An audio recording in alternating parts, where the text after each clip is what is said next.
പ്രിയപ്പെട്ട പ്രേക്ഷകരെ, ഇപ്പോൾ വരുന്ന ഏറ്റവും പ്രധാനപ്പെട്ട വാർത്ത രാഷ്ട്രപതിക്കെതിരെ ഹർജിയുമായി കേരളം എന്നുള്ളതാണ്. നിയമസഭ പാസാക്കുന്ന ബില്ലുകൾക്ക് അനുമതി വൈകിക്കുന്നതിനെതിരെയാണ് ഹർജി.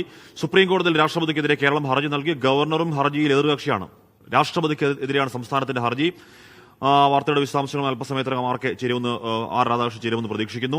എന്ന് പറഞ്ഞാൽ അത് അസാധാരണമാണ്, അതങ്ങനെ കേട്ടുകഴിവുള്ളതല്ല. രാഷ്ട്രപതിക്കെതിരെ ഏതെങ്കിലും സംസ്ഥാനം നേരത്തെ സുപ്രീം കോടതിയിലേക്ക് പോയിട്ടുണ്ടോ എന്ന കാര്യം അറിയില്ല, നമ്മുടെ അറിവിലേക്ക് ഇല്ലാത്തതാണെന്ന് അറിയാം. എന്തായാലും സമീപകാലത്ത് അങ്ങനെ രാഷ്ട്രപതിക്കെതിരെ ഒരു നീക്കം ഒരു സംസ്ഥാനം നടത്തിയിട്ടില്ലെന്ന് തോന്നുന്നു. രാഷ്ട്രപതി എന്ന് പറഞ്ഞാൽ നമ്മുടെ നമ്പർ 1 ഒന്നാം പൗരനാണ് എന്ന് പറഞ്ഞാൽ അപ്പോൾ രാഷ്ട്രപതിക്കെതിരെ ഒരു സംസ്ഥാനം നീങ്ങുന്ന പശ്ചാത്തലം എന്താണ് എന്ന് പറഞ്ഞാൽ നമ്മുടെ കുറേയധികം ബില്ലുകൾ അവിടെയുണ്ട്. ആ ബില്ലുകൾ ഒപ്പിടാതിരിക്കുന്നു, അല്ലെങ്കിൽ ഗവർണർ കൊടുക്കുന്ന ബില്ലുകൾ ലോകായുക്ത ഒറ്റ ബില്ല് മാത്രമാണ് രാഷ്ട്രപതി ഒപ്പിട്ട് തിരിച്ചയച്ചത്.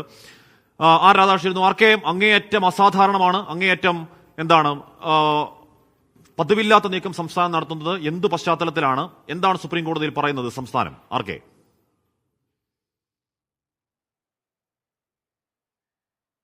സംസ്ഥാനം ഈ വിധത്തിലുള്ള ഒരു നീക്കത്തിലേക്ക് പോകുന്നത് സംസ്ഥാനത്തിന്റെ നിയമനിർമ്മാണ അവകാശത്തെ തടസ്സപ്പെടുത്തുന്നത് വിധത്തിലുള്ള ഇടപെടൽ ഉണ്ടാകുന്നു എന്ന ആക്ഷേപം ഉന്നയിക്കാൻ വേണ്ടിയിട്ടാണ്. ഇത് രാഷ്ട്രപതി ഈ കേസിലെ കക്ഷിയായി വ്യാഖ്യാനിക്കപ്പെടുന്നുണ്ടെങ്കിലും ഈ കേസുമായി ബന്ധപ്പെട്ട് സംസ്ഥാനത്തിന്റെ അധികാരം കവരുന്നു എന്ന വിഷയത്തിൽ അതിന്മേലുള്ള സംരക്ഷണം തേടാനാണ് സംസ്ഥാനം ശ്രമിച്ചിരിക്കുന്നത്. രാഷ്ട്രപതിയുടെ പക്കൽ ചില ബില്ലുകളുണ്ട്. ആ ബില്ലുകൾ ഉചിത സമയത്ത് അംഗീകാരം മടക്കി ലഭിക്കുന്നില്ല. വർഷങ്ങളോളം ഗവർണർ വൈകിപ്പിച്ച ബില്ലുകളാണ് ഇവ. അതുകൊണ്ട് തന്നെ ഈ ബില്ലിൽ ഒരു തീരുമാനം സമയബന്ധിതമായിട്ട് ഉണ്ടാകേണ്ടതാണ്. അത് ഉണ്ടാകുന്നില്ല. ആ ഒരു പശ്ചാത്തലത്തിൽ വിഷയത്തിൽ കോടതി ഇടപെടൽ ആവശ്യപ്പെട്ടുകൊണ്ടാണ് ആ ബില്ലുമായി ബന്ധപ്പെട്ടിട്ടുള്ള നടപടിക്രമങ്ങൾ പൂർത്തിയാക്കാൻ നിർദ്ദേശിക്കണം എന്ന് ആവശ്യപ്പെട്ടുകൊണ്ടാണ് കേരളത്തിന്റെ ഇടപെടൽ. നേരത്തെ ഹാഷ്മി സൂചിപ്പിച്ചതുപോലെ ഇത് അസാധാരണമായിട്ടുള്ള ഒരു ഇടപെടലാണ്. കാരണം രാജ്യത്തെ സംബന്ധിച്ച് ഏറ്റവും പ്രധാനപ്പെട്ട ഉചിത അധികാര സ്ഥാനം എന്നത് രാഷ്ട്രപതിയാണ്. പ്രഥമ പൗര എന്ന രീതിയിൽ മാത്രമല്ല, എല്ലാ പ്രവൃത്തികളും സർക്കാരിന്റെ, അത് കേന്ദ്ര സംസ്ഥാന സർക്കാരുകളുടെ ആണെങ്കിൽ പോലും രാഷ്ട്രപതിയുടെ പേരിലാണ് അത് നിറവേറ്റപ്പെടുന്നത്. അങ്ങനെയുള്ള ഒരു സാഹചര്യത്തിൽ സുപ്രീം കോടതിയിൽ രാഷ്ട്രപതിയെ കൂടി കക്ഷി ചേർത്തുകൊണ്ട് ഒരു കേസ് എത്തുമ്പോൾ അതിന് നിയമപരമായിട്ടുള്ള വിവിധ മാനങ്ങളുണ്ട്. വിശദമായിട്ടുള്ള നിയമോപദേശം ഇതുമായി ബന്ധപ്പെട്ട് കേരളം തേടിയിരുന്നു. ഈ നിയമോപദേശത്തിന്റെ അടിസ്ഥാനത്തിലാണ് ഇത്തരത്തിലുള്ള ഒരു ഹർജിയുമായിട്ട് കേരളം എത്തിയിരിക്കുന്നത് എന്നാണ് നമുക്ക് ഇപ്പോൾ അറിയാനായി സാധിക്കുന്നത്. ഈ ഗവർണർ സംസ്ഥാനത്തെ ഉപദ്രവിക്കുന്നു എന്ന് സംസ്ഥാനത്തിന്റെ പരാതിയാണ്. ആ പരാതിക്ക് അടിസ്ഥാനമുണ്ട് എന്ന് പറയാൻ കാരണം സുപ്രീം കോടതി ഗവർണർക്ക് നൽകിയ പല നിർദ്ദേശങ്ങളുമാണ്. അപ്പോൾ ഗവർണർക്കെതിരെയുള്ള ഒരു ഹർജിയിൽ സാങ്കേതികമായി രാഷ്ട്രപതി കൂടി ചേരുന്നു എന്നുള്ളതേ ഉള്ളൂ, അതോ രാഷ്ട്രപതിക്കെതിരെ നേർക്കുന്ന ഒരു ഹർജിയാണോ? ആർക്കെ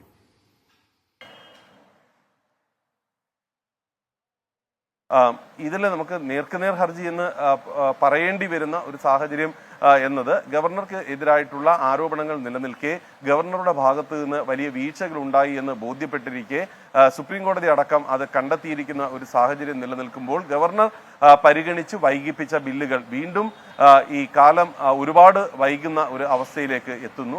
അത് ഉചിതമായിട്ടുള്ള ഭരണഘടനാ താല്പര്യങ്ങൾക്ക് വിരുദ്ധമാണ്. അത് വേഗത്തിൽ രാഷ്ട്രപതിയുടെ പക്കൽ എത്തുമ്പോൾ വേഗത്തിൽ അത് പരിഗണിച്ച് തിരിച്ച് അയക്കേണ്ടതാണ്, അംഗീകരിച്ച് അയക്കേണ്ടതാണ്. അതുണ്ടാകുന്നില്ല എന്നതാണ് ചൂണ്ടിക്കാട്ടുന്നത്. ഫലത്തിൽ ഈ ഗവർണറെയാണ് ഈ ഹർജിയുമായി ബന്ധപ്പെട്ടിട്ടുള്ള നടപടികളുടെ ഭാഗമായിട്ട് ലക്ഷ്യമിടുന്നത് എന്ന് നമുക്ക് പറയാമെങ്കിലും രാഷ്ട്രപതിയെ ഒട്ടും താഴ്ചയിലല്ലാത്ത വിധത്തിൽ സംസ്ഥാനം ഈ നടപടിക്രമങ്ങളുടെ ഭാഗമായിട്ട് വിമർശിക്കാൻ ശ്രമിക്കുന്നു, അഥവാ നടപടികൾ വീഴ്ചയുണ്ട് എന്ന് ചൂണ്ടിക്കാട്ടാൻ ശ്രമിക്കുന്നു. ഹാഷ്മി. ജംഷീർ പറയുന്നു, പതിവില്ലാത്തതാണല്ലോ കേന്ദ്ര ഗവൺമെന്റ് ചെയ്യുന്നത്, അപ്പോൾ ഇങ്ങനെയൊക്കെ ഉണ്ടാകുമെന്ന് പറയുന്നു. പക്ഷേ ഇത് അസാധാരണമാണ് എന്ന് പറഞ്ഞാൽ രാഷ്ട്രപതിക്കെതിരെയാണ് നേർക്കുന്ന ഹർജിയെങ്കിൽ അത് പതിവില്ലാത്തതാണ്, അങ്ങേയറ്റം അസാധാരണമാണ്. അപ്പോൾ സംസ്ഥാനത്തിന്റെ ഗത്യന്തരമില്ലാതെ കോടതിയിലേക്ക് പോകുന്നു എന്നുള്ളതാകും കാര്യം. അത്രത്തോളം ഗവർണർ സംസ്ഥാനത്തെ ഉപദ്രവിക്കുന്നു എന്നുള്ളതാണ് സംസ്ഥാനത്തിന്റെ പരാതി. സുപ്രീം കോടതി ഇത് പല ആവർത്തി അറിയിച്ചതുമാണ്. അപ്പോൾ പ്രിയപ്പെട്ട പ്രേക്ഷകർ, നമ്മൾ അടുത്ത വാർത്തയിലേക്ക് പോകുന്നത് ഡൽഹിയിലേക്ക് തന്നെയാണ്. തലസ്ഥാന നഗരിയിൽ രാഷ്ട്രീയം കലുഷിതമാണ്. കെജ്രിവാളിനെ വിടാതെ കേന്ദ്ര ഏജൻസികൾ.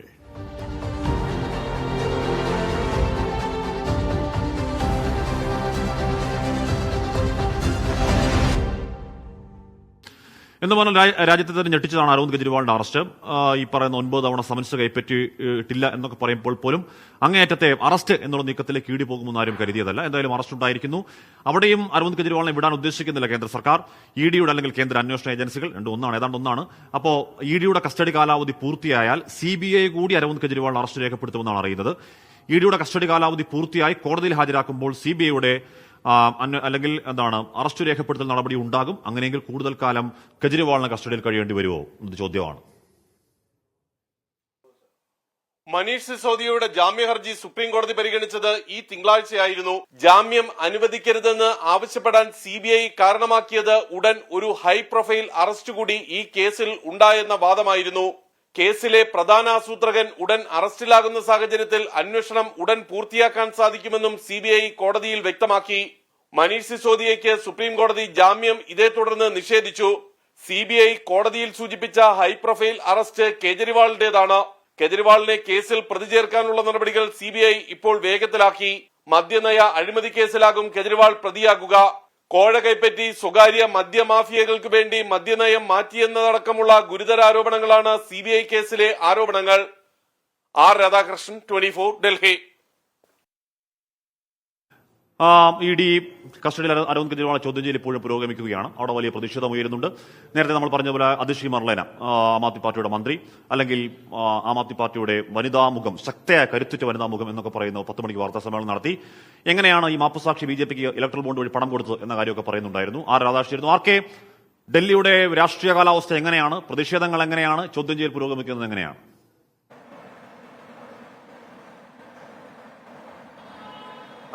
ഹാഷ്മി, വളരെ ശക്തമായിട്ട് ഡൽഹിയിൽ ഇന്നും ആം ആദ്മി പാർട്ടി എല്ലായിടങ്ങളിലും പ്രതിഷേധം സംഘടിപ്പിക്കുന്ന കാഴ്ചയാണ് നമുക്ക് കാണാനായി സാധിക്കുന്നത്. രാഷ്ട്രീയമായിട്ടും നിയമപരമായിട്ടും ഈ വിഷയത്തെ നേരിടുക എന്നത് അക്ഷരാർത്ഥത്തിൽ പ്രതിഫലിപ്പിക്കാനായി ആം ആദ്മി പാർട്ടിക്ക് സാധിച്ചിരിക്കുന്നു.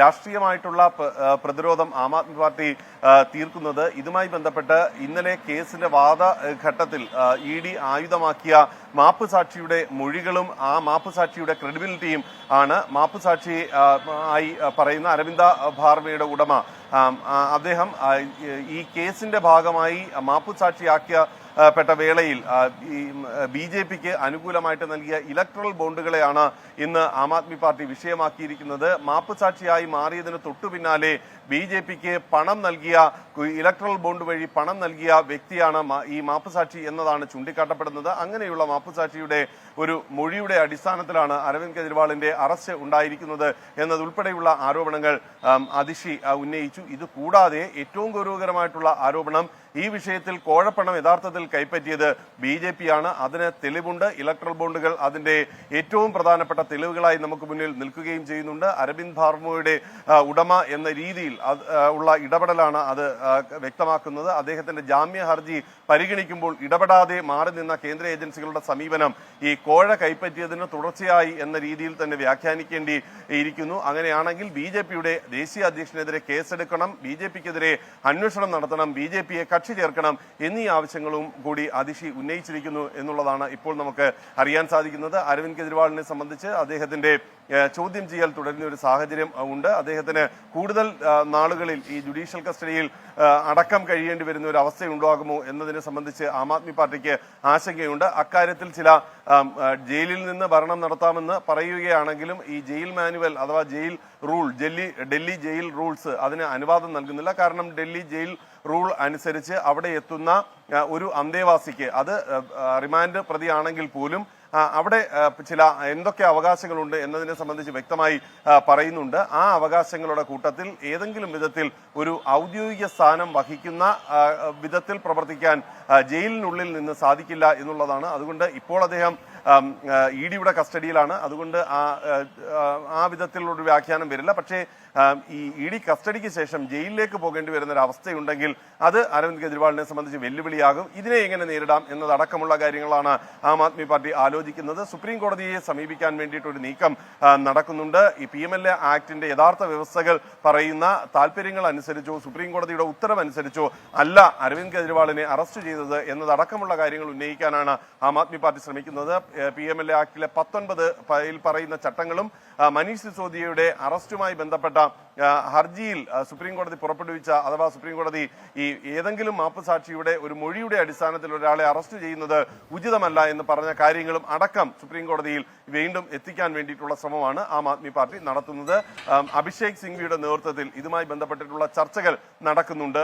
ശരി, ആർ രാധാകൃഷ്ണൻ ഡൽഹിയിൽ നിന്ന് വിവരങ്ങൾ നൽകിയെന്ന് പറഞ്ഞാൽ ആം ആദ്മി പാർട്ടി റിയൽ ട്രബിളിലാണെന്ന് പറയേണ്ടി വരും. ഇതൊക്കെ രാഷ്ട്രീയ കളിയാണ്, ഒക്കെ പൊളിറ്റിക്കൽ ഗെയിമാണെന്ന് ആരോപിക്കുകയാണ് ആം ആദ്മി പാർട്ടി. ഇവിടെ നമ്മുടെ കോർപ്പറേറ്റ് ഓഫീസിൽ വേറൊരു ഗെയിം നടക്കുന്നുണ്ട്. ബില്ലിയാർഡ്സ് ആണ് ഇവിടെ ഇവിടെ ജോലി വേളകൾ ഉല്ലാസഭരിതമാക്കാൻ, അല്ലെങ്കിൽ ജോലി ഇടവേള ഉല്ലാസഭരിതമാക്കാൻ ഇവിടെ വമ്പൻ ബില്ലിയാർഡ്സ് നടന്നുകൊണ്ടിരിക്കുകയാണ്. ഇത് നമ്മുടെ ബാർക്ക് അനലിസ്റ്റ്, നമ്മുടെ റേറ്റിംഗ് അനലിസ്റ്റ് അഖിലാണ് ഇത് എന്ന് പറഞ്ഞാൽ ഈ സാധനം ഇതാണെങ്കിൽ ഇത് കളിക്കാൻ ഭയങ്കര പാടുള്ള സാധനം. എങ്ങനെ പിടിക്കുന്നത്? ഇതിങ്ങനല്ലേ, ഇങ്ങനെ വെച്ചിട്ട് ആണല്ലേ, എന്നിട്ട് ഇങ്ങനെ പിടിച്ചിട്ട് ഈ സാധനം വെച്ചിട്ട് ഈ ബോളിനെ കുത്തി അപ്പുറത്ത് ഇടാന്നൊക്കെയാണ് പറയുന്നത്. ഒന്നും ആയില്ല, നമ്മൾ ആദ്യമായിട്ട് കളിക്കുക, അതുകൊണ്ട് കേട്ടോ. എന്തായാലും ഇവിടെ ഗംഭീര കളിക്കുന്ന ആൾക്കാരുണ്ട്. പോട്ടെ, നമ്മൾ രാഷ്ട്രീയങ്ങളെ കുറിച്ചാണ് പറയുന്നത്, നമ്മുടെ ഈ കളിയല്ല. എന്തായാലും ഗെയിം പുരോഗമിക്കട്ടെ. അപ്പോൾ രാഷ്ട്രീയങ്ങളെ കുറിച്ചാണ് നമ്മൾ പറഞ്ഞത്. രാഷ്ട്രീയ കളിയാണ് എന്നാരോപിച്ച് ആം ആദ്മി പാർട്ടിയുടെ വലിയ പ്രതിഷേധം അവിടെ തുടരുകയാണ്, ഡൽഹിയിൽ തുടരുകയാണ്.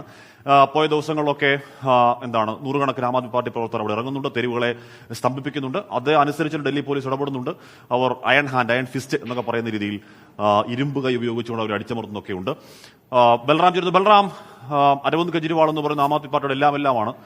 അവരുടെ മുഖ്യമന്ത്രിയാണ്, അവരുടെ പരമോന്നത നേതാവാണ്. നേതാവ് ജയിലിലേക്ക് പോകുന്ന ഒരു സാഹചര്യം ആന്റിസിപ്പേറ്റ് ചെയ്യുന്ന ആം ആദ്മി പാർട്ടി. ഏത് രീതിയിലാണ് ആപ്പിന്റെ പ്രതിഷേധം? ബൽറാം.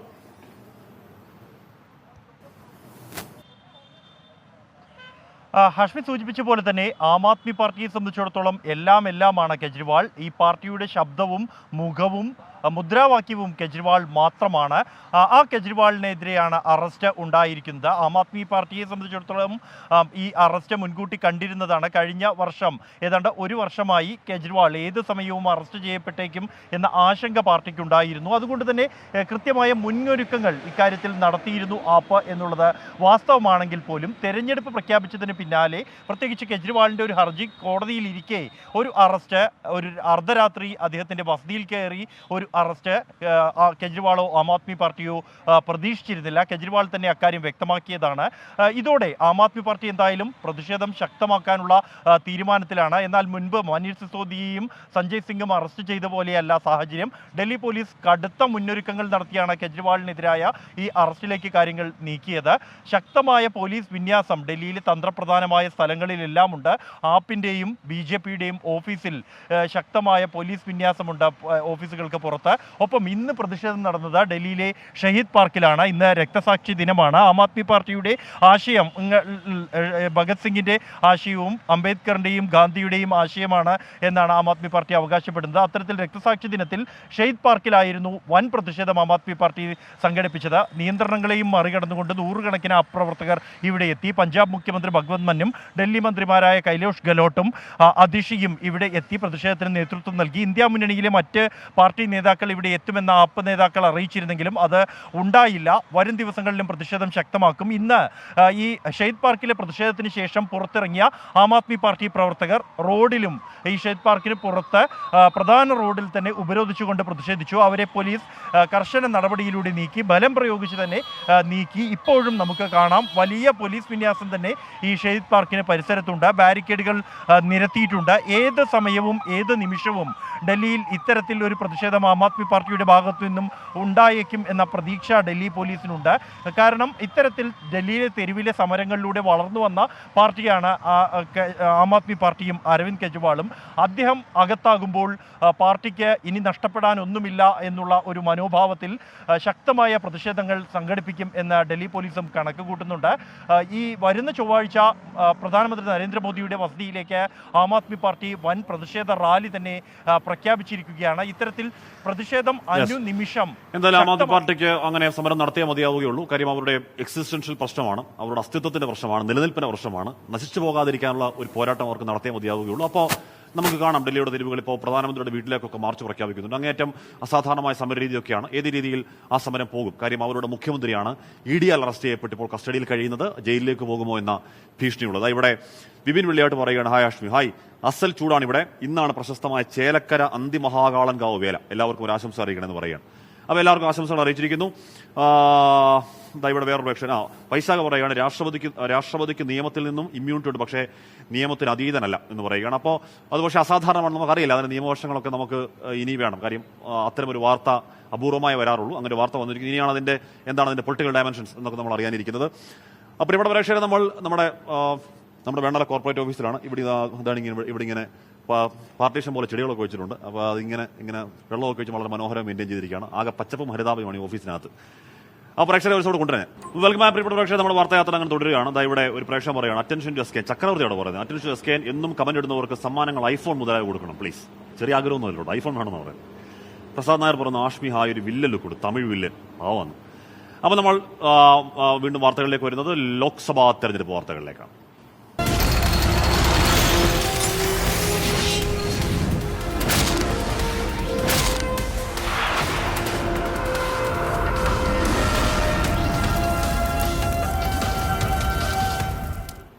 തൃശ്ശൂരെ നമ്മുടെ LDF സ്ഥാനാർത്ഥി VS സുനിൽകുമാർ ചെറിയ പണി കിട്ടി. ഇലക്ഷൻ കമ്മീഷന്റെ താക്കീതാണത്. പ്രേക്ഷകർക്ക് അറിയാം, കഴിഞ്ഞ ദിവസമാണ് വാർത്ത വന്ന നടൻ ടോവിനോയുമൊത്തുള്ള ചിത്രം പങ്കുവച്ചു എന്നതായിരുന്നു പ്രശ്നം. ടോവിനോ ഇലക്ഷൻ കമ്മീഷന്റെ ബ്രാൻഡ് അംബാസഡറാണ് എന്നറിയാതെയാണ് ആ ചിത്രം പങ്കുവച്ചത് എന്ന് VS സുനിൽകുമാർ കാര്യങ്ങൾ പറയുകയും ചെയ്തു. അപ്പോൾ തന്നെ VS സുനിൽകുമാർ ആ ചിത്രം അവിടുന്ന് മാറ്റുകയും ചെയ്തു. പക്ഷേ ഇലക്ഷൻ കമ്മീഷന് NDA അവർ പരാതി കൊടുത്തു. അതിനുശേഷം VS സുനിൽകുമാറിനെയും CPI ജില്ലാ സെക്രട്ടറിയും കേട്ട ശേഷമാണ് താക്കീത് എന്ന നടപടി. സൂരജ് സജ്ജീകരിച്ചിരുന്നുണ്ട്. സൂരജ്, അപ്പോൾ ഈ താക്കീത് എന്ന് പറയുന്നത് ഇലക്ഷൻ കമ്മീഷന്റെ ശിക്ഷാ നടപടികളിൽ ഏറ്റവും താഴത്തെ ആകും അല്ലേ? തീർച്ചയായും ഹാഷ്മി, ഈ ഇലക്ഷൻ കമ്മീഷന്റെ നടപടികളിൽ ഏറ്റവും ചെറിയ നടപടി എന്ന് പറയാം. പക്ഷേ ഈ തെരഞ്ഞെടുപ്പ് കാലത്ത് എല്ലാ സ്ഥാനാർത്ഥികളും ശ്രദ്ധിക്കണം എന്നൊരു ജാഗ്രത കൂടി, അല്ലെങ്കിൽ ഒരു മുന്നറിയിപ്പ് കൂടി ഈ നടപടി മുന്നോട്ട് വെക്കുന്നുണ്ടെന്നുള്ളതാണ് ഏറ്റവും ശ്രദ്ധേയമായിട്ടുള്ള കാര്യം. ടൊവിനോയെ സന്ദർശിച്ച ശേഷം അതിനുശേഷം അവിടെ നിന്ന് എടുത്ത ചിത്രമായിരുന്നു ഇത്തരത്തിൽ ഈ സോഷ്യൽ മീഡിയയിൽ പങ്കുവച്ചത്. ആ ചിത്രം പങ്കുവെക്കുന്ന സമയത്ത് അതിനൊപ്പം ഈ അരിവാൾ നെൽക്കതിർ എന്ന ചിഹ്നം കൂടി ഉപയോഗിച്ചിരുന്നു. ഇതോടുകൂടിയാണ് ടൊവിനോ തന്നെ താൻ ഇത് തെരഞ്ഞെടുപ്പ് ബ്രാൻഡ് അംബാസഡറാണ്, അതുകൊണ്ട് ചിത്രം പിൻവലിക്കണം എന്നാവശ്യപ്പെട്ടുകൊണ്ട് രംഗത്തെത്തുന്നു. തൊട്ടു പിന്നാലെ ഈ ചിത്രം പിൻവലിക്കുകയും ചെയ്തു. വലിയ രീതിയിൽ പിന്നീട് ഇത് സോഷ്യൽ മീഡിയയിൽ ചർച്ചയാവുകയൊക്കെ ചെയ്തു.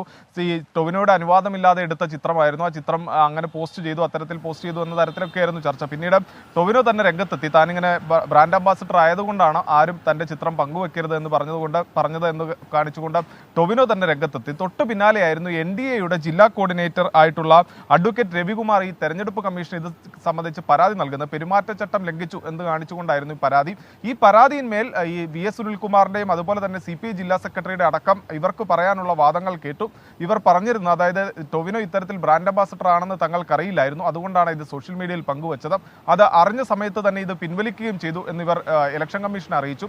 ആ വാദഗതി അംഗീകരിക്കുകയും അതേ തുടർന്ന് ഇനി ഇത് ആവർത്തിക്കരുതെന്ന് കാണിച്ചുകൊണ്ട് ഇരുവർക്കും നോട്ടീസ് നൽകിക്കൊണ്ടാണ് ഇപ്പോൾ ഈ പരാതിയിന്മേൽ നടപടി അവസാനിപ്പിച്ചിരിക്കുന്നത്. കാശ്മീർ സുരേഷ് സജിയാണ് വാർത്തയുടെ വിവരങ്ങൾ നൽകിയത്. അപ്പോൾ VS സുനിൽകുമാർ എന്നാൽ നിസ്സായം സത്യമാണെന്ന് തോന്നുന്നു എന്ന് പറഞ്ഞാൽ സുനിൽകുമാർ ടോവിനോ ഇലക്ഷൻ കമ്മീഷന്റെ ബ്രാൻഡ് അംബാസഡർ എന്ന് അറിയാതെ ഇട്ടതാണ്, അറിഞ്ഞപ്പോൾ തന്നെ ഞാനത് പിൻവലിച്ചു എന്ന് സുനിൽകുമാർ പറഞ്ഞു. അത് ഇലക്ഷൻ കമ്മീഷൻ ബോധ്യപ്പെടുന്നു. പക്ഷേ തെറ്റാണ്, ഒരു നടപടി ഉണ്ടാകണം, അതുകൊണ്ട് തന്നെ ഏറ്റവും ലോവസ്റ്റ് ആയിട്ടുള്ള നടപടി. പ്രിയപ്പെട്ട പ്രേക്ഷകർ, നമ്മളിപ്പോൾ നിൽക്കുന്നത് എവിടെയാണ്? നമ്മൾ വെണ്ണല നമ്മുടെ കോർപ്പറേറ്റ് ഓഫീസിലാണ്.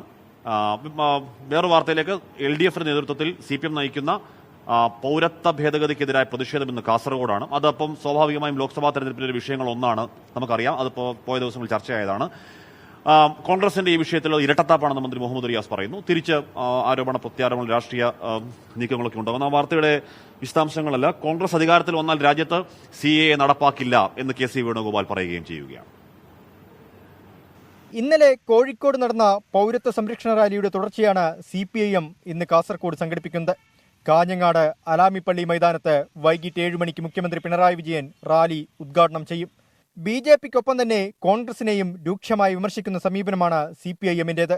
മുസ്ലിം സംഘടനകളെ ഒപ്പം നിർത്താൻ ശ്രമിക്കുന്ന CPIM കോൺഗ്രസിന് വിഷയത്തിൽ നിലപാടില്ലെന്ന് നിരന്തരം ആവർത്തിക്കുന്നു. കോൺഗ്രസിന് ഓരോ പഞ്ചായത്തിലും ഓരോ അഭിപ്രായമെന്ന് മന്ത്രി PA മുഹമ്മദ് റിയാസ്. ഈ നിയമം നടപ്പിലാക്കാനുള്ള ശ്രമം നടത്തിയത് മുതൽ കോൺഗ്രസ് ഇതിലെടുത്തിട്ടുള്ള സമീപനം നമുക്കറിയാം. ഒരു നിലപാടില്ല. ഓരോ പഞ്ചായത്തിലും കോൺഗ്രസിന് ഓരോ നിലപാട്, ആ പഞ്ചായത്തിന് അന്തരീക്ഷം നോക്കി നിലപാട് പറയുകയാണ്. മുഖ്യമന്ത്രി പിണറായി വിജയൻ ഇന്നലെ ഉന്നയിച്ച വിമർശനങ്ങൾക്ക് മറുപടിയുമായി കോൺഗ്രസ് നേതാക്കൾ രംഗത്തെത്തി. രാജ്യത്ത് കോൺഗ്രസ് അധികാരത്തിൽ വന്നാൽ പൗരത്വ ഭേദഗതി നിയമം മാറ്റുമെന്ന് KC വേണുഗോപാൽ. തങ്ങളുടെ ഭരണപരാജയം മൂടിവെക്കുന്നതിന് വേണ്ടി വിലക്കയറ്റവും തൊഴിലില്ലായ്മയും കർഷകർ ആത്മഹത്യയും കർഷകരുടെ പ്രശ്നങ്ങളും മൂടിവെക്കുന്നതിന് വേണ്ടിയിട്ടുള്ള അവരുടെ പരിശ്രമമാണ്.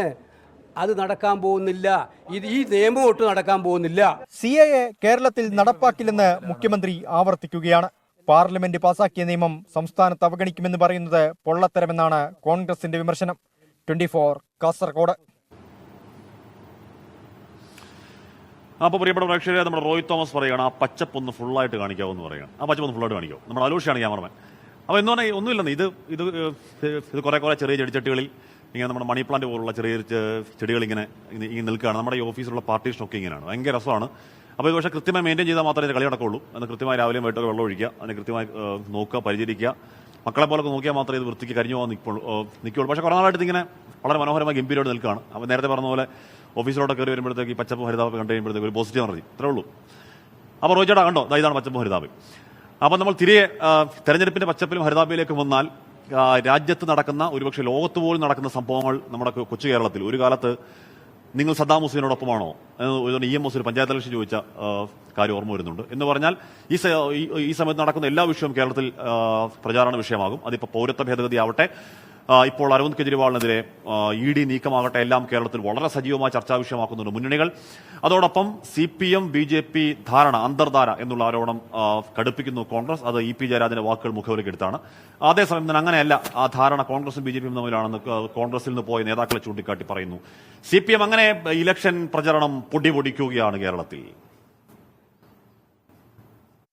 സംസ്ഥാനത്ത് CPIയും BJPയും തമ്മിലാണ് മത്സരമെന്ന EP ജയരാജന്റെ പ്രസ്താവനയിൽ വിടാതെ പിടിച്ചിരിക്കുകയാണ് കോൺഗ്രസ്. EP ജയരാജൻ പറഞ്ഞത് ഒത്തുതീർപ്പ് ധാരണയുടെ അടിസ്ഥാനത്തിലെന്ന് KC വേണുഗോപാൽ. LDFും BJPയും തമ്മിലാണെന്ന് പറഞ്ഞാൽ അതൊരു BJPക്ക് വേണ്ടിയിട്ടുള്ള ഏറ്റവും വലിയ PR വർക്കല്ലേ? BJPക്ക് വേണ്ടിയിട്ടുള്ള ഏറ്റവും വലിയ PR വർക്ക് ചെയ്യേണ്ട ആളാണോ മിസ്റ്റർ ജയരാജൻ? എല്ലാം കൂടെ കൂട്ടി വായിക്കുമ്പോൾ നമുക്ക് മനസ്സിലാവും. CA അടക്കമുള്ള വിഷയങ്ങളിൽ കോൺഗ്രസിന് നിലപാടില്ലെന്ന് ആവർത്തിച്ച് BJP വിരുദ്ധ രാഷ്ട്രീയത്തിന്റെ യഥാർത്ഥ വക്താക്കൾ തങ്ങളാണെന്ന വാദമാണ് CPIM മുന്നോട്ട് വെക്കുന്നത്. BJPയുടെ മെഗാഫോണായി പ്രതിപക്ഷ നേതാവ് മാറിയെന്ന് മന്ത്രി PA മുഹമ്മദ് റിയാസ് പരിഹസിച്ചു. LDF ബദൽ ശക്തിയായതിനാലാണ് സംസ്ഥാന സർക്കാരിനെ കേന്ദ്രം സാമ്പത്തികമായി ശ്വാസം മുട്ടിക്കുന്നതെന്ന് AK ബാലനും പ്രതികരിച്ചു. തിരുവനന്തപുരത്തെ BJP സ്ഥാനാർത്ഥി രാജീവ് ചന്ദ്രശേഖർ കേന്ദ്ര സഹമന്ത്രി സ്ഥാനം ദുരുപയോഗം ചെയ്ത് പ്രചാരണ പരിപാടികൾ സംഘടിപ്പിക്കുകയാണെന്ന പരാതിയുമായി CPIM തിരഞ്ഞെടുപ്പ് കമ്മീഷനെ സമീപിച്ചു. KRISൽ ഉൾപ്പെടെ സംസ്ഥാന സർക്കാർ തട്ടിപ്പ് നടത്തുകയാണെന്ന് BJP ആരോപിച്ചു. അഴിമതി സംരക്ഷണ സമരത്തിൽ കോൺഗ്രസും മാർക്സിസ്റ്റ് പാർട്ടിയും ഒന്നിച്ചിരിക്കുന്നു എന്നുള്ളതാണ്. അതുകൊണ്ട് ഈ തെരഞ്ഞെടുപ്പിൽ അഴിമതിക്കാരെല്ലാവരും ഒരു ഭാഗത്ത്, ഇന്ത്യ സഖ്യം അഴിമതി സംരക്ഷണ സഖ്യമാണ്. ഇവർ രണ്ടുപേരും തമ്മിലുള്ള പോരാട്ടമാണ് ഇന്ത്യയിൽ നടക്കുന്നത്, പ്രത്യേകിച്ച് കേരളത്തിൽ നടക്കുന്നത്. അഴിമതിക്കാരെ സംരക്ഷിക്കാൻ LDFും UDFും ഒന്നിച്ചെന്ന് BJP സംസ്ഥാന അധ്യക്ഷൻ K സുരേന്ദ്രൻ കുറ്റപ്പെടുത്തി. വിവിധ ബ്യൂറോകൾക്കൊപ്പം 24 തിരുവനന്തപുരം. അപ്പോൾ നമ്മൾ നേരത്തെ നമ്മുടെ ഗെയിം റൂമിൽ കണ്ടത് ബില്ലിയാർഡ്സ് ആണെങ്കിൽ ഇവിടെ ക്യാരംസ് ഉണ്ട്. ഇവിടെ ഇപ്പം നല്ല ജോലി സമയമാണ്, അതുകൊണ്ടാണ് ഇവിടെ ആളെ കാണാത്തത്. അല്ലെങ്കിൽ വൈകിട്ടൊക്കെ ആകുമ്പോഴത്തേക്ക് അത്യാവശ്യം ഇവിടെ കാര്യമില്ല, അത്യാവശ്യം ഇവിടെ വലിയ തിരക്കൊക്കെ ഉണ്ടാവാറുള്ളതാണ്. പോട്ടെ, നമ്മൾ വാർത്തയിലേക്ക് വന്നാൽ ഹിമാചൽ പ്രദേശിൽ സ്പീക്കർ അയോഗ്യരാക്കിയ 6 കോൺഗ്രസ് വിമതരും രാജിവെച്ച 3 MLA മാരും BJPയിലേക്ക് എന്നുള്ളതാണ്. ഇന്ന് തന്നെ BJPയിൽ അംഗത്വം എടുക്കും. അത് നേരത്തെ തന്നെ കാളവാല് മുക്കുമ്പോൾ എന്ന പഴഞ്ചൊല്ലൊക്കെ ഓർമ്മ വരികയാണ്. അപ്പം നേരത്തെ തന്നെ തീരുമാനമായതാണ്, മിക്കവാറും അങ്ങനെ തന്നെ സംഭവിക്കുമെന്ന് ഏതാണ്ട് ഉറപ്പായിരുന്നു. ഒപ്പം വരാൻ പോകുന്ന ഉപതെരഞ്ഞെടുപ്പിൽ ഈ ആൾക്കാരൊക്കെ BJP ടിക്കറ്റിൽ മത്സരിക്കുമെന്ന കാര്യവും ഉറപ്പാണ്. സുഖ്വീന്ദർ സിംഗ് സുക്കു സർക്കാരിനെ താഴെയിറക്കാനുള്ള രാഷ്ട്രീയ നീക്കമാണ് ഹിമാചലിൽ BJP നടത്തുന്നത്. സ്പീക്കറുടെ അയോഗ്യത നടപടി സുപ്രീം കോടതിയിൽ ചോദ്യം ചെയ്തെങ്കിലും തിരിച്ചടി നേരിട്ടതോടെയാണ് കോൺഗ്രസ് വിമതർ BJP ക്യാമ്പിൽ ചേക്കേറുന്നത്. കോൺഗ്രസിന് പിന്തുണ നൽകിയിരുന്ന 3 സ്വതന്ത്ര MLA മാർ കഴിഞ്ഞ ദിവസം രാജിവെച്ചതും BJPയുടെ ക്ഷണം സ്വീകരിച്ചാണ്. ഉപതെരഞ്ഞെടുപ്പ് പ്രഖ്യാപിച്ച 6 സീറ്റ് കോൺഗ്രസ് നിലനിർത്തിയില്ലെങ്കിൽ സുക്കു സർക്കാർ താഴെ വീഴും. 68 അംഗങ്ങളുള്ള ഹിമാചൽ നിയമസഭയിൽ 6 പേർ അയോഗ്യരാവുകയും 3 പേർ രാജിവെക്കുകയും ചെയ്തതോടെ നിലവിലെ അംഗബലം 59 ആണ്. കോൺഗ്രസിന്റെ അംഗസംഖ്യ 40-ൽ നിന്ന് 34 കുറഞ്ഞു. ഉപതെരഞ്ഞെടുപ്പിൽ സിറ്റിംഗ് സീറ്റുകൾ നിലനിർത്താൻ കഴിഞ്ഞാൽ മാത്രമേ സുരക്ഷിതമായി കോൺഗ്രസിന് ഭരണം നിലനിർത്താൻ കഴിയൂ. രാജിവെച്ച സ്വതന്ത്ര MLA മാരുടെ മണ്ഡലങ്ങളിലും ജൂൺ 1 ഉപതെരഞ്ഞെടുപ്പ് നടന്നേക്കും. 24 ഡൽഹി. ഹാഷ്മി ഫ്ലോറിൽ വസന്തകുമാരി, ഹാഷ്മി ഫ്ലോറിൽ നിന്ന് വാർത്ത വായിക്കുകയാണെന്ന് കരുതിയത് അതൊരു ഓഫീസാണല്ലേ, നടന്നു പറഞ്ഞോളൂ എന്ന് പറയാം. ചേച്ചി, നമ്മുടെ കോർപ്പറേറ്റ് ഓഫീസാണ് വേണമല്ലേ. അപ്പോൾ അത് നമ്മുടെ ഫ്ലോർ ഇവിടെ ഉണ്ട്. ഫ്ലോറും കുറേയധികം ഓഫീസുകളും എഡിറ്റ് സൂട്ടും ഒക്കെ ഇത് ഇവിടെ കാണുന്ന എഡിറ്റ് സൂട്ടൊക്കെയാണ്. നമ്മുടെ ഓൺലൈൻ ഡിജിറ്റൽ സംവിധാനങ്ങളൊക്കെ ഇവിടെയുണ്ട്. കുറേ ഫ്ലവേഴ്സിൻ്റെ എഡിറ്റ് സൂട്ടൊക്കെ ഇവിടെയുണ്ട്. അപ്പോൾ നമ്മുടെ എല്ലാ സംവിധാനങ്ങളുള്ള ഒരു ഹാപ്പിനെസ് പ്രൊജക്റ്റാണ് ഈ വേണമലയിലുള്ള ഈ കോർപ്പറേറ്റ് ഫയൽ. അപ്പോൾ നമ്മൾ അടുത്തൊരു വാർത്തയിലേക്ക് പെട്ടെന്ന് പോകുന്ന ഏതാണ്, മഹാരാഷ്ട്രയിൽ നടൻ ഗോവിന്ദയെ സ്ഥാനാർത്ഥിയാക്കാൻ ശിവസേന വിഭാഗത്തിന് നീക്കമെന്നുള്ളതാണ്. അതായത് ഷിൻഡെ വിഭാഗത്തിന് നീക്കമാണ് ശിവസേന സ്ഥാനാർത്ഥിയാക്കാൻ. ഗോവിന്ദയ്ക്കൊരു ഈ പറഞ്ഞൊരു ശിവസേന ഒരു സ്വാധീനമുണ്ട്, അല്ലെങ്കിൽ ഒരു ശിവസേന ചായ്വുണ്ടെന്ന് നേരത്തെ തന്നെ പറഞ്ഞു കേൾക്കപ്പെട്ട വസ്തുതയാണ്. മുംബൈ നോർത്ത് വെസ്റ്റ് മണ്ഡലത്തെ മത്സരിപ്പിക്കാനാണ് നീക്കം. ഈ ആവശ്യം ഉന്നയിച്ച് ഏക്നാഥ് ഷിൻഡെ ഗോവിന്ദയെ പോയി കണ്ടു എന്ന് കേൾക്കുന്നു. തീരുമാനമാവട്ടെ. വെൽക്കം ബാക്ക് പ്രിയപ്പെട്ട പ്രേക്ഷകരെ. അപ്പോൾ നമ്മുടെ വാർത്തായാത്ര തുടരുകയാണ്. രാകേഷ് റോഷൻ പറയണം, ഹാഷ്മി പറഞ്ഞ തെറ്റ്. ഞാൻ പറഞ്ഞില്ലേ, കേരളത്തിന്റെ കയ്യിലുള്ളത് ആധുനിക യന്ത്രങ്ങളല്ല, പഴയ തവളയാണ്. മലപ്പുറത്ത് മഴ ഉണ്ടെന്ന് നിങ്ങൾ 3 ദിവസം പറഞ്ഞു, ഒരു തുള്ളി പോലും വീണില്ല. ഈ തവള പറ്റിച്ചെന്ന് പറയുന്നുണ്ട്. അങ്ങനെയല്ല, മലപ്പുറത്ത് മഴയില്ല എന്നുള്ളതാണ് ഇന്നത്തെ മുന്നറിയിപ്പ്. മലപ്പുറം, കാസർഗോഡ് ഒഴികെയുള്ള 12 ജില്ലകളിലും ഇടത്തരം വേനൽ മഴ കിട്ടാൻ സാധ്യത. അപ്പോൾ റോഷ, മലപ്പുറത്ത് മഴയ്ക്ക് ഇപ്പോൾ ചാൻസ് ഇല്ല. അത് മാത്രമല്ല, 2024 മാർച്ച് 23-27 വരെ കൊല്ലം, പാലക്കാട് ജില്ലകളിൽ ഉയർന്ന താപനില 39 ഡിഗ്രി സെൽഷ്യസ് വരെയും, കോട്ടയം, തൃശൂർ ജില്ലകളിൽ ഉയർന്ന താപനില 38 ഡിഗ്രി സെൽഷ്യസ് വരെയും, ആലപ്പുഴ, പത്തനംതിട്ട, എറണാകുളം ജില്ലകളിൽ ഉയർന്ന താപനില 37 വരെയും, തിരുവനന്തപുരം, കോഴിക്കോട് 36. എന്ന് പറഞ്ഞാൽ വെച്ചടി താപനില മുകളിലേക്ക് തന്നെയാണ്. ഒരുപാട് വെള്ളം കുടിക്കുക, കുടയെടുത്ത് പുറത്തിറങ്ങുക, കഴിയുന്നതും ഈ സമയത്തെ വെയിൽ കൊള്ളാതിരിക്കുക തുടങ്ങിയ മുൻകരുതലുകൾ പ്രേക്ഷകർ സ്വീകരിക്കുമെന്നറിയാം. അപ്പോൾ പ്രിയപ്പെട്ട പ്രേക്ഷകരെ, നമ്മൾ നേരത്തെ പറഞ്ഞത് പൂക്കോട് വെറ്റിനറി കോളേജിലെ സിദ്ധാർത്ഥന്റെ കൊല്ലാക്കൊലയെക്കുറിച്ചാണ്. ആന്റി റാങ്കിംഗ് സ്ക്വാഡിന് അന്തിമ റിപ്പോർട്ട് വരുന്നത് 8 മാസമായി പീഡനം തുടർന്നു എന്നുള്ളതാണ് പറയുന്നത് കോളേജ്. അപ്പോൾ സ്വാഭാവികമായും 8 മാസം വരുന്ന ഈ കൊടിയ പീഡനത്തെക്കുറിച്ച് കോളേജ് അധികൃതർക്ക് ഉറപ്പായും അറിവുണ്ടാകുമെന്ന് അണ്ടർസ്റ്റുഡാണ്. സിദ്ധാർത്ഥൻ തുടർച്ചയായി 8 മാസം റാഗിങ്ങിന് ഇരയായതായാണ് കണ്ടെത്തൽ. പൂക്കോട് ക്യാമ്പസിലെ ആൺകുട്ടികളുടെ ഹോസ്റ്റലിൽ താമസം തുടങ്ങിയ നാൾ മുതൽ റാഗിംഗ് തുടങ്ങിയിരുന്നുവെന്ന് സഹപാഠി മൊഴി നൽകി. 166 വിദ്യാർത്ഥികളിൽ നിന്നാണ് ആന്റി റാഗിംഗ് സ്ക്വാഡ് മൊഴി രേഖപ്പെടുത്തിയത്. കോളേജ് യൂണിയൻ പ്രസിഡന്റ് കെ അരുണിന്റെ മുറിയിൽ എല്ലാ ദിവസവും റിപ്പോർട്ട് ചെയ്യാൻ സിദ്ധാർത്ഥനോട് ആവശ്യപ്പെട്ടിരുന്നു. മുറിയിൽ വെച്ച് പലതവണ നഗ്നനാക്കി മർദ്ദിച്ചു എന്നാണ് മൊഴി. ജന്മദിനത്തിൽ പോലും ഇരുമ്പ് തൂണിൽ സിദ്ധാർത്ഥനെ കെട്ടിയിട്ടുവെന്നും പെട്രോൾ ഒഴിച്ച് കത്തിക്കുമെന്ന് ഭീഷണിപ്പെടുത്തിയതായും മൊഴിയുണ്ട്. സിദ്ധാർത്ഥൻ താമസിച്ചിരുന്ന ഹോസ്റ്റലിലെ മെസ് ജീവനക്കാരൻ അക്രമ സംഭവങ്ങൾക്ക് ശേഷം ജോലി രാജിവെച്ചെന്നും ക്യാമ്പസിലെ സുരക്ഷാ ജീവനക്കാരിൽ ചിലർ സ്ക്വാഡിന് മൊഴി നൽകാൻ തയ്യാറായില്ലെന്നും റിപ്പോർട്ടിൽ പരാമർശമുണ്ട്. കുടുംബം നേരത്തെ ഉന്നയിക്കുന്ന ആരോപണങ്ങൾ ശരിവെക്കുന്നതാണ് റിപ്പോർട്ടെന്ന് സിദ്ധാർത്ഥന്റെ പിതാവ് ജയപ്രകാശ്. അപ്പോൾ 8 മാസത്തോളം നടന്നുകൊണ്ടിരിക്കുകയാണെങ്കിൽ അപ്പോൾ 4 മാസത്തോളം പോട്ടെ, 4 മാസം അവിടെ ഉണ്ടെന്ന് വിചാരിക്കാം. ബാക്കി 4 മാസവും അവിടെ കൊണ്ടുപോകുന്നത് അല്ലെങ്കിൽ ഇതെല്ലാം നടത്തുന്നത് ഡീനിൻ്റെ അസിസ്റ്റന്റ് വാർഡനെ, അവൻ്റെ HOD എല്ലാവർക്കും ഇതുണ്ട്, ഇതിന് പെർമിഷനുണ്ട്, അവർക്ക് അറിയുകയും ചെയ്യാം. പുതിയ വെളിപ്പെടുത്തലുകളുടെ പശ്ചാത്തലത്തിൽ നിയമോപദേശം തേടിയ ശേഷം അന്തിമ റിപ്പോർട്ട് VCക്ക് നൽകാനാണ് ആന്റി റാഗിംഗ് സ്ക്വാഡിന്റെ തീരുമാനം.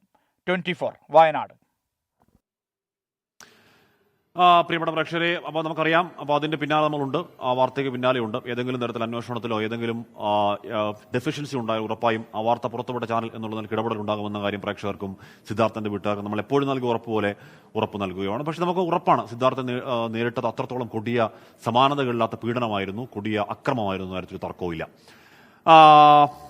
ഇന്ത്യൻ നാവികസേന പിടികൂടിയ കടൽ കൊള്ളക്കാർ, സൊമാലിയൻ കടൽ കൊള്ളക്കാരെ മുംബൈയിൽ എത്തിച്ചു എന്നുള്ള വാർത്തയാണ് വരുന്നത്. ചരക്കപ്പൽ തട്ടിയെടുത്ത 35 കടൽ കൊള്ളക്കാരെയാണ് ഇങ്ങോട്ടേക്ക് എത്തിയത്. INS കൊൽക്കത്തയുടെ നേതൃത്വത്തിൽ 40 മണിക്കൂർ നീണ്ട വലിയ ഒരു ഓപ്പറേഷന് ശേഷമാണ് കടൽ കൊള്ളക്കാരെ വരുതിയിലാക്കാൻ കഴിയുന്നത്. അപ്പോൾ ആ കടൽ കൊള്ളക്കാരന് ഇവിടെ ഇന്ത്യൻ ജയിലിലെ ഭക്ഷണം കുറച്ചാൾ കഴിക്കട്ടെ, അല്ലേ? 10 വർഷത്തിനിടെ ഇത്രയും കടൽ കൊള്ളക്കാരെ ഒരുമിച്ച് പിടികൂടുന്നത് ഇതാദ്യം. ലോകത്തിനു മുന്നിൽ നമ്മുടെ നാവികസേനയുടെ കരുത്ത് ഒരിക്കൽ കൂടി തെളിയിക്കപ്പെട്ടു. 35 കടൽ കൊള്ളക്കാരുമായി INS കൊൽക്കത്ത പുലർച്ചെ മുംബൈയിലെത്തി.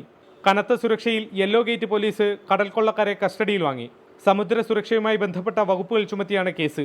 ഡിസംബർ 15-നാണ് MV റൂവൻ എന്ന ചരക്ക് കപ്പൽ ഇന്ത്യയിൽ നിന്ന് 2600 കിലോമീറ്റർ അകലെ സൊമാലിയൻ തീരത്ത് വെച്ച് കടൽ കൊള്ളക്കാർ പിടികൂടിയത്. 17 കപ്പൽ ജീവനക്കാരും ഇവരുടെ തടവിലായി. ബൾഗേറിയ, യമൻ, അങ്കോള എന്നിവിടങ്ങളിൽ നിന്നുള്ള ജീവനക്കാരാണ് അധികവും. ഇവരെ മോചിപ്പിക്കാനുള്ള ശ്രമങ്ങളൊന്നും ഫലം കാണാതെ വന്നപ്പോഴാണ് ഇന്ത്യൻ നേവി രംഗത്തിറങ്ങുന്നത്. നിരീക്ഷണം നടത്തിയ നേവിയുടെ ആളില്ലാ ഡ്രോണുകൾക്കും INS കൊൽക്കത്തയ്ക്കും നേരെ കൊള്ളക്കാർ നിറയൊഴിച്ചു. തിരിച്ചടിച്ച സൈന്യം ഹെലികോപ്റ്ററിൽ മറൈൻ കമാൻഡോസിനെ കപ്പലിൽ ഇറക്കി. മറ്റു വഴിയില്ലാതെ കൊള്ളക്കാർ പിന്നാലെ കീഴടങ്ങി. ജനുവരി 16-ന് 40 മണിക്കൂർ നീണ്ട സാഹസിക ഓപ്പറേഷനൊടുവിൽ കപ്പൽ തിരിച്ചുപിടിച്ചു. INS സുഭദ്രയുടെ സുരക്ഷയിൽ കപ്പൽ ഒമാനിലേക്ക് പോയി. കൊള്ളക്കാരുമായി നേവി കമാൻഡോസ് ഇന്ത്യയിലേക്കും. സമുദ്ര സുരക്ഷാ രംഗത്ത് നമ്മുടെ രാജ്യം കൈവരിച്ച നേട്ടം എത്രത്തോളം മികച്ചതാണ് എന്ന് തെളിയിക്കുന്നുണ്ട് സൊമാലിയൻ കടൽ കൊള്ളക്കാരെ പിടികൂടിയ ഈ നിർണായക സംഭവം. മുംബൈയിൽ നിന്നും വരുൺ വി നായർക്കൊപ്പം ശ്രീനാഥ് ചന്ദ്രൻ, 24. അടങ്ങുന്നില്ല വന്യജീവി കൂട്ടം.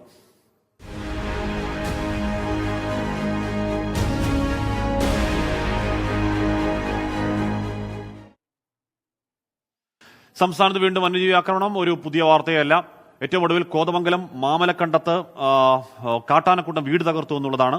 അതോടൊപ്പം തന്നെ ഇടുക്കി ചിന്നക്കനാലെ ജനവാസ മേഖലയിൽ വീണ്ടും ചക്കക്കൊമ്പനെത്തി. മൂന്നാർ സെവൻമലയിൽ ഇറങ്ങിയ കരിമ്പുലി വലിയ പരിഭ്രാന്തി ഉണ്ടാക്കുകയും ചെയ്തു.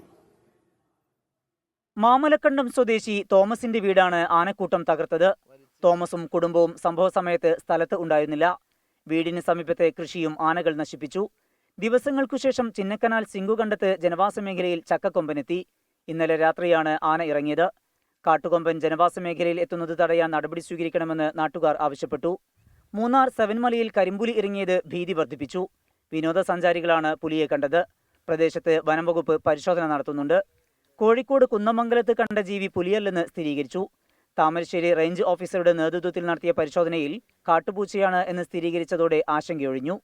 വിവിധ ബ്യൂറോകൾക്കൊപ്പം 24 കോഴിക്കോട്.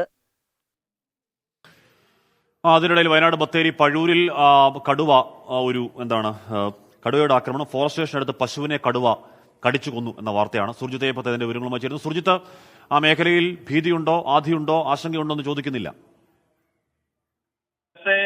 സമാനമായ രീതിയിൽ തന്നെ കടുവകളുടെ സാന്നിധ്യമുള്ള പ്രദേശമാണ് ഈ പഴൂർ എന്ന് പറയുന്നത്. പഴൂർ ഫോറസ്റ്റ് സ്റ്റേഷൻ സമീപത്താണ് ഇത്തരത്തിൽ ഒരു പശുവിനെ കടുവ ആക്രമിച്ചിരിക്കുന്നത്. വെള്ളമോക്കൽ രാജുവിന്റെ വീടിനടുത്തുള്ള കാട്ടിലാണ് പാതി ഭക്ഷിച്ച നിലയിൽ പശുവിന്റെ ജഡം കണ്ടെത്തിയിരിക്കുന്നത്. കോട്ടുകര കുര്യാക്കോസിന്റെ 1.5 വയസ്സ് പ്രായമുള്ള പശുവിനെയാണ് കടുവ പിടിച്ചിരിക്കുന്നത്. വനമേഖലയിലാണ് ജഡം കണ്ടെത്തിയിരിക്കുന്നത്. ഇന്നലെ മേയാൻ വിട്ടതായിരുന്നു. മേയാൻ വിട്ടപ്പോൾ റോഡരികിലായിരുന്നു പശു ഉണ്ടായിരുന്നെന്നാണ് പറയുന്നത്. ഇതിനുശേഷം ഇതിനെ പിടിച്ച് വലിച്ചു കൊണ്ടുപോയതാണോ എന്നുള്ള സംശയമുണ്ട്. എന്തായാലും ഇന്നലെ വൈകിട്ട് മുതലാണ് പശുവിനെ കാണാതായത്. തുടർന്ന് നടത്തിയ തെരച്ചിലിലാണ് ഇന്ന് വനത്തിനകത്ത് ജഡം കണ്ടെത്തിയിരിക്കുന്നത്. ഇത് അന്തർ സംസ്ഥാന പാതയാണ്. തമിഴ്നാട്ടിലേക്ക് കടക്കുന്ന, നീലഗിരിയിലേക്ക് കടക്കുന്ന പാതയാണ്. ആ പാതയോരത്താണ് ഇത്തരത്തിൽ ഒരു സംഭവം ഉണ്ടായിരിക്കുന്നത്. വനംവകുപ്പ് ഉദ്യോഗസ്ഥരും നാട്ടുകാരും ചേർന്ന് തെരച്ചിലെല്ലാം തന്നെ നടത്തുന്നുണ്ട്. ജനവാസ മേഖലയാണ് ഒരു ഭാഗത്ത് വനമാണ്. സ്വാഭാവികമായും ആശങ്ക ഉണ്ട്. ഹാഷ്മി, അവിടെ മാത്രമല്ല ഈ പറഞ്ഞ മലയോര മേഖലയിലൊക്കെ വലിയ ആശങ്കയാണ്. ആശങ്കയ്ക്ക് അല്പം പോലും അറുതി ഉണ്ടാകുന്നത് നമ്മൾ കണ്ടതാണ്. ഓരോ ദിവസം എന്നോണം ഈ പറഞ്ഞ കാട്ടുമൃഗാക്രമണത്തിൽ മനുഷ്യന്റെ ജീവൻ പൊലിയുന്ന അടക്കമുള്ള വാർത്തകൾ കഴിഞ്ഞ് കുറേ നാളായുണ്ട്. ചൂട് കൂടുന്നു. അപ്പോൾ അതൊക്കെ ഒരു കാരണമാകുന്നുണ്ടെങ്കിൽ കൂടിയും മലയോരത്തിന്റെ ആദി ഭീതിക്ക് തരിമ്പോലും ആയില്ല എന്നുള്ളത് അങ്ങേയറ്റം വേദനാജനകമാണ്. യൂണിവേഴ്സിറ്റി LGS പോസ്റ്റ് PSC വേക്കൻസികൾ PSCക്ക് റിപ്പോർട്ട് ചെയ്യുന്നില്ല. അത് സർക്കാർ ശ്രദ്ധയിൽ കൊണ്ടുവരുമോ എന്ന് ചോദിക്കുകയാണ്. ഇതുപോലെ ഉദ്യോഗാർത്ഥികൾ ഒരുപാട് സന്ദേശങ്ങൾ വരാറുണ്ട്. പരമാവധി വായിക്കാൻ ശ്രമിക്കാറുണ്ട്. അത്രത്തോളം ഉദ്യോഗാർത്ഥികൾ കേരളത്തിലുണ്ട് എന്നുള്ളതാണ് അവിടുത്തെ പ്രശ്നം. കേരളത്തിൽ എവിടെയാണ് ഇപ്പോൾ ചൂട് കൂടുതൽ, ആഷ്മി കുറവ് എന്ന് ചോദിക്കുകയാണ്. നമ്മൾ നേരത്തെ പറഞ്ഞിരുന്നു പാലക്കാട് അടക്കമുള്ള സ്ഥലങ്ങൾ വലിയ ചൂടാണ്. ഒട്ടുമിക്ക എല്ലാ സ്ഥലങ്ങളിലും ഏതാണ്ട് ഒരുപോലെ വലിയ ചൂടാണെന്ന്. അങ്ങനെ ചൂട് കുറവ് ഒന്നുമില്ല. രോഹിണി മനോജ് പറയുന്നു, ആഷ്മി എൻ്റെ 5 വയസ്സുള്ള മോൻ നൈത്തിക്കിന് ആഷ്മി വലിയ ഇഷ്ടമാണ്. Thank you. അവന് ആഷ്മി നേരിട്ട് കാണണമെന്ന് വലിയ ആഗ്രഹമാണ്. ചേച്ചി വാ, അവനെ കൊണ്ടിങ്ങി വാ, നമ്മുടെ ഓഫീസിലോട്ടിങ്ങി വാ, അല്ലെങ്കിൽ എവിടെ പറയാം അങ്ങോട്ട് വരാം. അപ്പോൾ നമ്മൾ അടുത്തൊരു വാർത്തയിലേക്ക് പോകുന്ന കൊല്ലത്തേക്കാണ്. കൊല്ലം ജോനകപ്പുറത്ത് ഉറങ്ങിക്കിടക്കുന്നവരുടെ ഇടയിലേക്ക് ബൈക്ക് പാഞ്ഞു കയറിയ ഒരു ഭിന്നശേഷിക്കാരന് ദാരുണാന്ത്യം എന്ന സങ്കട വാർത്ത വരുന്നു. തമിഴ്നാട് സ്വദേശി പരശുരാമനാണ് മരിച്ചത്. ബൈക്ക് ഓടിച്ച ആളെ കസ്റ്റഡിയിലെടുത്തിട്ടുണ്ട്. ഇന്നലെ രാത്രി 11 മണിയോടെയാണ് അപകടം. ജോനകപ്പുറം ഹാർബറിനകത്തെ റോഡരികിൽ ഉറങ്ങുകയായിരുന്ന തമിഴ്നാട് കൊടമംഗലം സ്വദേശികളുടെ ഇടയിലേക്ക് അമിത വേഗതയിലെത്തിയ ബൈക്ക് പാഞ്ഞു കയറുകയായിരുന്നു. ശരീരത്തിലൂടെ ബൈക്ക് കയറിയ ഭിന്നശേഷിക്കാരനായ 60 വയസ്സുള്ള പരശുരാമൻ തൽക്ഷണം മരിച്ചു.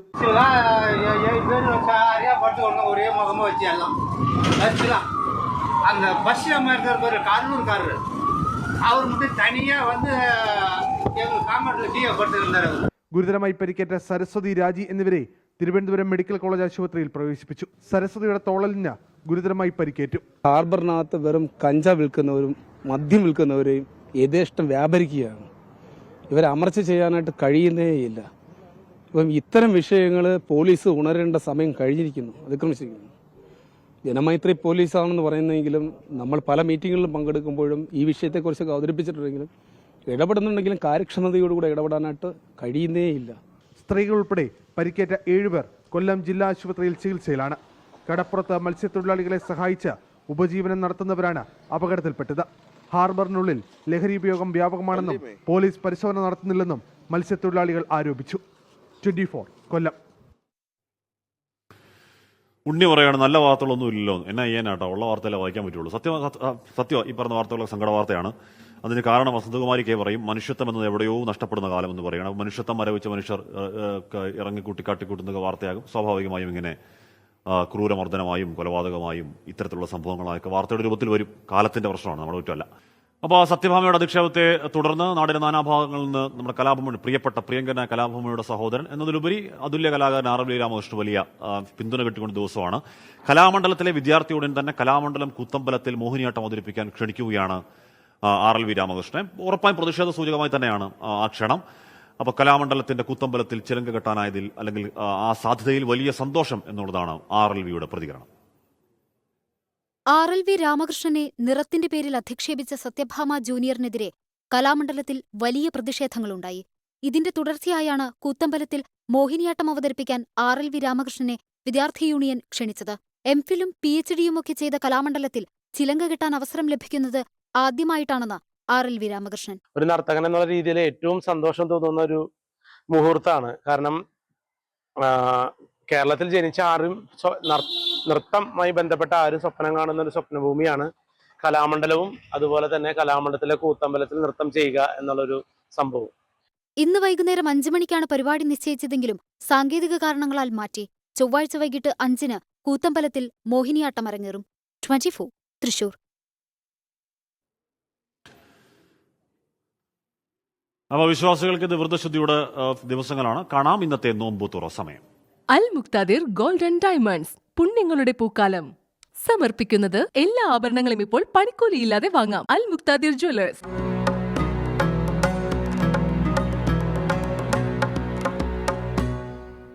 അൽ മുക്താദിർ ഗോൾഡൻ ഡയമണ്ട്സ് നോമ്പുതുറ സമയം സമർപ്പിക്കുന്നത് എല്ലാ ആഭരണങ്ങളും ഇപ്പോൾ പണിക്കൂലിയില്ലാതെ വാങ്ങാം. അൽ മുക്താദിർ ജ്വല്ലേഴ്സ്.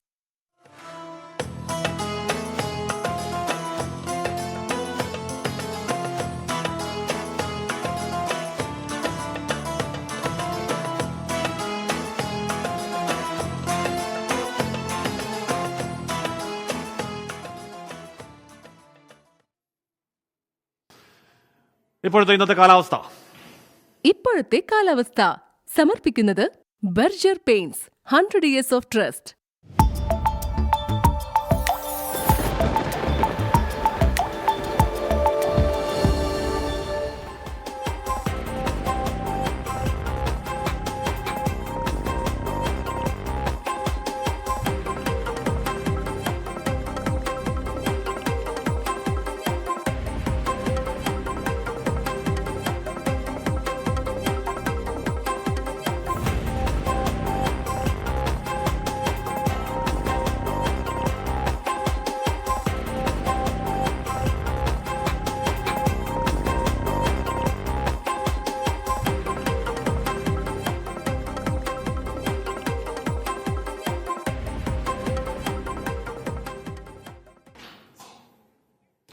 അപ്പോൾ അതാണ് കാലാവസ്ഥ. അപ്പോൾ ഇനിയിപ്പോൾ IPL കാര്യങ്ങൾ നോക്കിയാൽ IPL ഇന്ന് 2 മത്സരങ്ങളാണ്.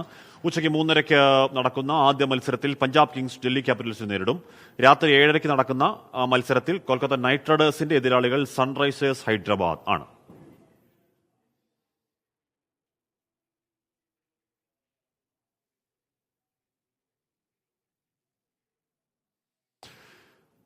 IPL നിന്ന് ഐ ലീഗ് ഫുട്ബോളിലേക്ക് എത്തിയാൽ ഐ ലീഗ് ഫുട്ബോളിൽ ഇന്ന് ഗോകുലം കേരള FC ഡൽഹി FC നേരിടും. രാത്രി 7 മണിക്കാണ് ആ മത്സരം. കോഴിക്കോട് EMS സ്റ്റേഡിയത്തിൽ, കോർപ്പറേഷൻ സ്റ്റേഡിയത്തിലാണ് മത്സരം. ലീഗിൽ 21 മാച്ചുകളിൽ 36 പോയിന്റുമായി 5-ാം സ്ഥാനത്താണ് ഗോകുലം കേരള FC. 8-ാം സ്ഥാനത്തുള്ള ഡൽഹിക്ക് 20 മാച്ചുകളിൽ 23 പോയിന്റുണ്ട്. ടൂർണമെന്റിൽ ഇരു ടീമുകളും നേരത്തെ ഏറ്റുമുട്ടിയപ്പോൾ വിജയം ഗോകുലത്തിനായിരുന്നു. ഹോം ഗ്രൗണ്ടിലാണ് മത്സരം എന്നതിനൊപ്പം ഗോൾ വേട്ടക്കാരിൽ ക്യാപ്റ്റൻ അലക്സിസ് സാഞ്ചസ് ആണ് മുൻപിൽ എന്നതും ഗോകുലത്തിന് മുൻതൂക്കം നൽകുന്നുണ്ട്.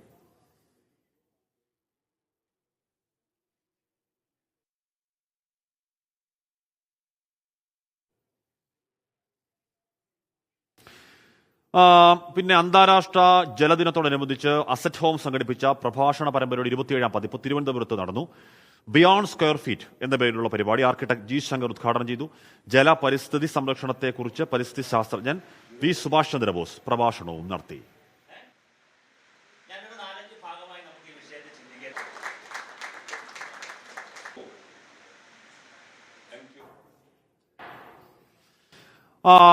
ലോക്സഭാ തെരഞ്ഞെടുപ്പ് 2ാം പിണറായി സർക്കാരിന്റെ നിലനിൽപ്പ് കൂടിയാണ് അതിലെ വിജയം എന്ന് പറയുകയാണ് AK ബാലൻ. എന്ന് പറഞ്ഞാൽ നിശ്ചിത ശതമാനം വോട്ട് കിട്ടിയില്ലെങ്കിൽ ഇടതു പാർട്ടികൾക്ക് ദേശീയ പാർട്ടി പദവിയും ചിഹ്നവും നഷ്ടമാകും. അങ്ങനെ ചിഹ്നം നഷ്ടമായാൽ ഇലക്ഷൻ കമ്മീഷൻ അനുവദിക്കുന്ന ചിഹ്നങ്ങളിൽ മത്സരിക്കേണ്ടി വരും എന്ന് AK ബാലൻ പറയുകയാണ്. എന്ന് പറഞ്ഞാൽ ഈ ലോക്സഭാ ഇലക്ഷൻ CPM-നെ സംബന്ധിച്ചൊരു ഡു ഓർ ഡൈ ആണെന്ന് പറയുകയാണ് AK ബാലൻ. അത് സംരക്ഷിക്കപ്പെടണമെങ്കിൽ ഒരു നിശ്ചിത ശതമാനം വോട്ട് അല്ലെങ്കിൽ ഒരു നിശ്ചിത ശതമാനം MP-മാർ ഉണ്ടാകണം. അതില്ലെങ്കിലോ സ്വതന്ത്ര പാർട്ടിയുടെ സാധ്യതയുണ്ടാകും. അരിവാൾ ചുറ്റുക നക്ഷത്രത്തിന് പകരം നമ്മുടെ അംഗീകാരം ഇല്ലാതാക്കിയാൽ ഇലക്ഷൻ കമ്മീഷൻ തരാൻ പോകുന്നത് അവർക്ക് ഇഷ്ടപ്പെട്ട ചിഹ്നമായിരിക്കും. ഏതാണ്ട് മര്യാദക്കുള്ള ചിഹ്നമൊക്കെ അവർ വീഴ്ചെടുത്തല്ലോ. ഏത് മുതൽ സൈക്കിൾ വരെയുള്ളത് നമുക്ക് തരിക ഈനാം പേജ്, അല്ലെങ്കിൽ എൺപട്ടി, അല്ലെങ്കിൽ തേർഡ്, അല്ലെങ്കിൽ ഒക്ടോബസ്. അപ്പൊ നിങ്ങൾ ഞാനും പറയേണ്ടി വരും, ഇടതുപക്ഷ ജനാധിപത്യ മുന്നണിയുടെ പ്രഗത്ഭനായ സ്ഥാനാർത്ഥിക്ക് ഒക്ടോപ്പസിന്റെ ചിഹ്നത്തിൽ അല്ലെങ്കിൽ എലിപ്പൊട്ടിയുടെ ചിഹ്നത്തിൽ അല്ലെങ്കിൽ ഈനാമേശയുടെ ചിഹ്നത്തിൽ വോട്ട് രേഖപ്പെടുത്തും. ഈനാം ബേച്ചൊക്കെ ചിഹ്നമായിട്ട് കൊടുക്കുമെന്ന് പറഞ്ഞുകൂടാ. നീരാളി ഉണ്ടെന്ന് തോന്നുന്നു. ഈനാം ബേച്ചൊക്കെ ഈനാം ബേച്ച് എങ്ങനെ ഇരിക്കുവാ എന്തായാലും അതേക്കാവനോട് ചോദിക്കണം എന്തായാലും. ഓക്കെ, പ്രിയപ്പെട്ട പ്രേക്ഷകരെ, അപ്പോൾ നമ്മുടെ വാർത്തായാത്രയുടെ സമയം തൽക്കാലം പൂർണ്ണമാവുകയാണ്.